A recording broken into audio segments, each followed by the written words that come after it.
اور ایک آپ لگے ہاتھوں یہاں پہ ایک بات کرنا چاہوں گا،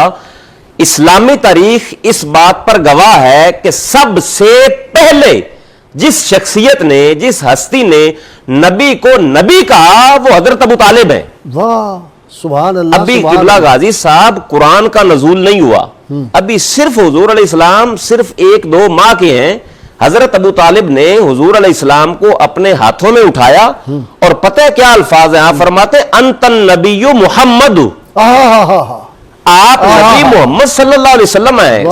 کتب حدیث کے اندر، کتب تاریخ کے اندر یہ حدیث ہے، یہ جو اشعار ہیں نا یہ موجود ہیں۔ انت النبی، پہلے نبی کہا ہے پھر محمد کہا ہے، انت النبی محمد کرم اغر مسود، کہ آپ ایسے نبی محمد صلی اللہ علیہ وسلم ہیں جو اتنے سونے اور صاحب سعادت ہیں۔ لمسودین اکارم، آپ جس شخصیات سے ہو کر آپ کا نور مبارک آیا ہے، آپ فرماتے ہیں کہ ان ہستیوں کا کام کیا تھا، تابو و تاب المولدو، وہ پاکیزہ ہستیاں ہیں، ان کا پیدا ہونا بھی پاک ہے، اور جہاں جہاں سے حضور علیہ السلام کا نور آیا ہے وہ تمام کی تمام ہستیاں، ان کا پیدا ہونا بھی پاکیزہ ہے، وہ پاک ہستیاں ہیں۔ حضور دو عالم صلی اللہ علیہ وسلم کی سیرت مطہرہ کے متعلق جو سب سے پہلی کتاب لکھی گئی ہے نا، وہ ہے سیرت ابن اسحاق۔ ان کے جو امام ہے علامہ ابن اسحاق، وہ 85 ہجری میں ان کی ولادت ہے اور 151 ہجری کے اندر ان کی وفات ہے۔ امام ابو حنیفہ کے ہم عصر ہیں، اتنا بڑا بندہ۔ وہ کہتے ہیں کہ جب کفار آئے نا سارے مل کے حضور علیہ السلام کے پاس اور کہتے ہیں کہ آپ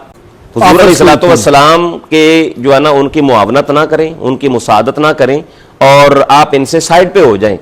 اس وقت جو حضرت ابو طالب نے جو جملہ کہا تھا وہ علامہ ابن اسحاق نے سب سے پہلے اپنی کتاب کے اندر نقل کیا ہے، اور امام ابن اسحاق کے بعد باقی جتنے مورخین ہیں، سیر نگار ہیں، محدثین ہیں، ان سے لے کے لکھا ہے۔ سب سے پہلے جو جملہ آپ نے کہا، میں وہ جملہ پڑھنا چاہوں گا، حضرت جو ابن اسحاق نے کہا، آپ فرماتے ہیں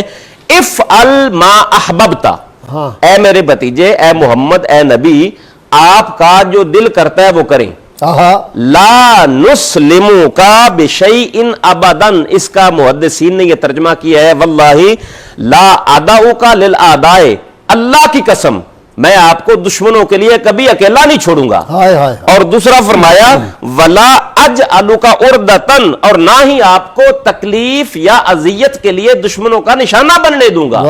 اور فرمایا اس کے بعد ولا اتخلی عنک، اور نہ میں آپ کو بے یار و مددگار چھوڑوں گا۔